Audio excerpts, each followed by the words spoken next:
আমরা চলে এসেছিলাম টুলিস টিউলিপ ফার্মে। আমি ভিতরে যাওয়ার জন্য খুবই এক্সাইটেড ছিলাম, বিকজ আই লাভ ফ্লাওয়ার্স। অনেক দিনের ইচ্ছে ছিল এখানে আসবার, কিন্তু আশাই হচ্ছিল না। আর ফাইনালি সেটা আজ ফুলফিল হলো। হ্যালো এভরিওয়ান, আমি পারমিতা। আমার একটি নতুন ভ্লগে আপনাদের সকলকে আমি স্বাগত জানাই। আশা করি সবাই খুব ভালো আছেন ও সুস্থ আছেন। আমাদের এন্ট্রির সময় এরকম একটা কিউট টিউলিপের সাইন দেওয়া একটা স্ট্যাম্প দিয়ে দিয়েছিল।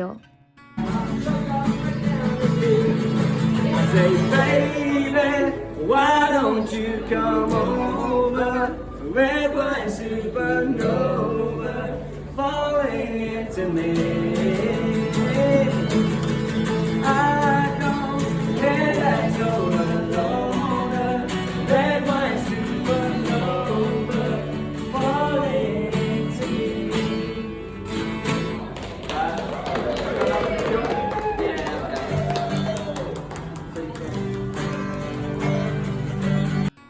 আর আমাদের এন্ট্রির সময়টা ঠিক এরকম ছিল। এখানে এন্ট্রির সময় যে পরিবেশটা দেখলাম সেটা সত্যি বলার ভাষা রাখে না। এত সুন্দর একটা পরিবেশ। আর যে ফ্লাওয়ারের পটগুলো এখানে রাখা আছে সেগুলো সব সেল করবার জন্য রাখা আছে। প্রতিটি টিউলিপের কালারের উপর ডিপেন্ড করে এখানে প্রাইস লেখা ছিল। আর 10 পাউন্ড থেকে 20 পাউন্ডের মধ্যে সব প্রাইস ছিল। ভ্যারাইটি সব টিউলিপ পাওয়া যাচ্ছিল, যেটা আমরা এখান থেকে বাই করতে পারি। এছাড়াও এখানে ডাচ কফি শপ থেকে শুরু করে সুইট শপ আর স্ট্রিট ফুডও পাওয়া যাচ্ছিল। ছোট ছোট টেন্টগুলো খরা ছিল সবার বসবার আর রেস্ট করবার জন্য।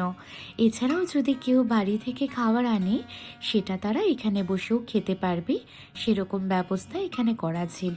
আমরা যেহেতু অনলাইনে টিকিট বুক করেছিলাম, তাই আমাদের দুজনের 37 পাউন্ড মানে ইন্ডিয়ান কারেন্সিতে প্রায় 4800 মতন লেগেছিল।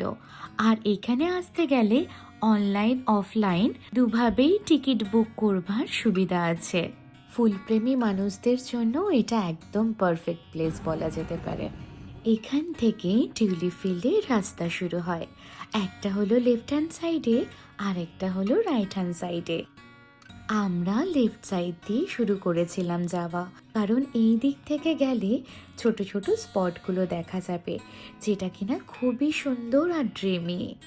আজ তবে এই পর্যন্তই। আবার দেখা হবে আমার পরের ভিডিওতে, যেখানে কিনা আমরা টিউলিপ ফিল্ড দেখতে পারবো।